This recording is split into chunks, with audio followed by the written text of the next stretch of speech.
수백 킬로미터나 떨어진 곳에서 원격으로 운전하는 자동차라니 이게 소멸 위기에 처한 우리 동네를 구할 수 있을까요? 와, 이거 완전 SF 영화에나 나올 법한 이야기 아니냐고요? 하지만 이게 바로 지금 한국의 많은 지역이 마주한 아주 현실적인 질문이고요. 어쩌면 정말 혁신적인 해결책이 될 수도 있습니다. 지금부터 이 기술이 어떻게 지역의 고립 문제를 풀어가는지 그 흥미진진한 도전을 한번 같이 따라가 보시죠. 자, 그런데 이 혁신적인 해결책, 이게 도대체 왜 필요할까요? 그걸 이해하려면 먼저 문제가 얼마나 심각한지부터 알아야 합니다. 바로 농어촌 대중교통 붕괴의 악순환이라는 문제입니다. 이 과정을 한번 보세요. 정말 뗄래야 뗄 수 없는 악순환의 고리거든요. 시작은 인구 감소입니다. 사람이 줄어드니까 당연히 버스 타는 사람도 줄겠죠? 그럼 버스 회사는 돈을 못 버니까 경영이 나빠지고 결국엔 서비스 질이 떨어질 수밖에 없어요. 노선은 없어지고 버스는 1시간에 한 대 올까 말까 하죠. 그럼 주민들은 더 불편해지고 결국 여기선 못 살겠다 하고 또 떠나게 되는 이 고립이 점점 더 깊어지는 악순환에 빠져버리는 겁니다. 그리고 이게 그냥 몇몇 시골 마을의 얘기가 아닙니다. 현재 우리나라에서 무려 89곳 89개 지역이 인구 소멸 지역으로 지정됐습니다. 이 지역들은 이제 교통 문제를 넘어서 기본적인 공공 서비스 자체가 무너질 위기에 처해 있다는 뜻입니다. 이런 정말 절망적인 악순환을 끊어내기 위해서 아주 재미있는 해결책이 하나 등장했습니다. 개발사에서는 이 기술을 아주 친근한 물건에 비유하더라고요. 바로 슬리퍼입니다. 예쁘고 편한 슬리퍼 같은 전기차로 국민의 발이 되겠습니다.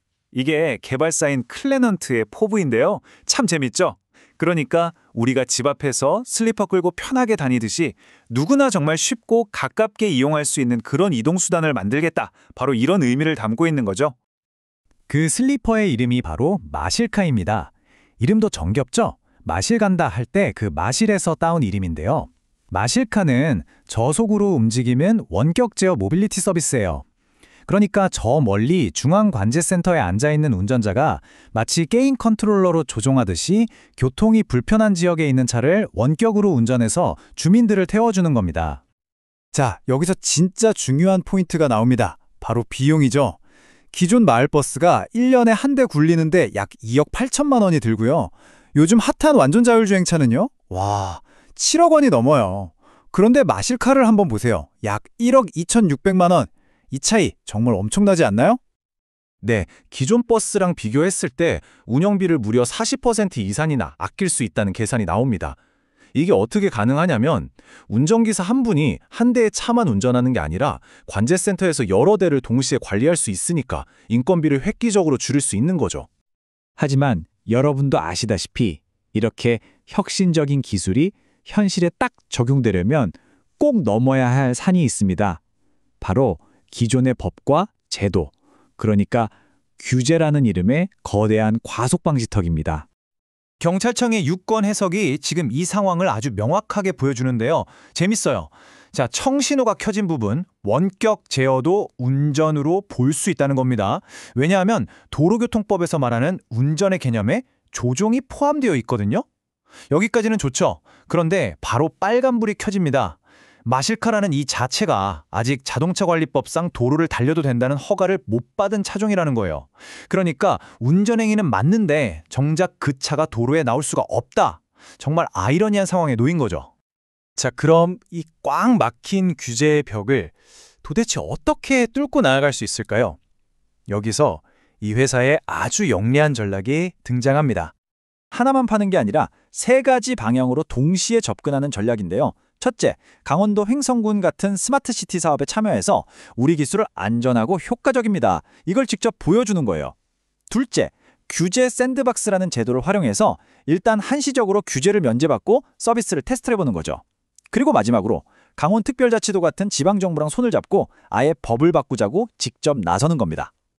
근데 이 회사의 똑똑함은 여기서 끝이 아니에요. 사업 다각화 전략을 보세요. 정부를 상대로 하는 이 마실카에만 모든 걸 걸지 않은 거죠. 일반 소비자들이나 기업을 위한 레저용 자동차 칼리도 만들고요. 또 학교를 위한 코딩 교육용 에듀카트까지 만들었어요. 이렇게 여러 시장을 동시에 뚫으면서 위험을 아주 현명하게 분산하고 있는 겁니다. 그리고 계획도 그냥 막연한 게 아니라 아주 구체적이고 단계적입니다. 처음 1년은 횡성군 같은 핵심 지역에서 시범 사업을 하고요.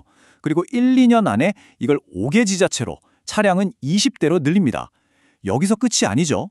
불과 2, 3년 안에 무려 20개 지자체에서 1,200대의 차량을 운영하고 여기에 물류 서비스까지 통합하겠다는 정말 담대한 목표를 가지고 있습니다.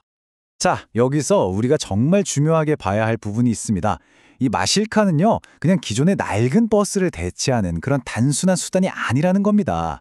이건 지역사회 전체를 바꾸려는 훨씬 더 큰 그림의 일부입니다. 바로 생활 편의 시스템을 만들겠다는 건데요. 한번 보세요. 첫 단계는 주민들의 이동을 돕는 대중교통으로 시작합니다.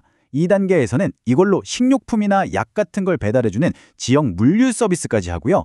3단계에서는 보건소, 시장, 주민센터 같은 동네의 주요 거점들을 다 연결합니다. 그리고 최종적으로는 이 모든 게 하나로 합쳐져서 완벽한 사회경제적 생태계를 만드는 게 이들의 최종 목표인 겁니다. 그리고 이 모든 걸 관통하는 아주 확고한 사회적 사명이 있습니다. 바로 이 문장인데요. 이것은 단순히 모빌리티를 개발하는 것이 아니라 인구 소멸 지역의 이동본을 보장하는 것이다. 단순한 기술 개발 회사가 아니라 사람들의 기본적인 권리를 지키겠다는 철학이 담겨 있는 거죠. 자, 그래서 다시 처음의 질문으로 돌아와 보겠습니다. 수백 킬로미터 떨어진 곳에서 원격으로 운전하는 자동차가 과연 소멸 위기에 처한 우리 동네를 구할 수 있을까요?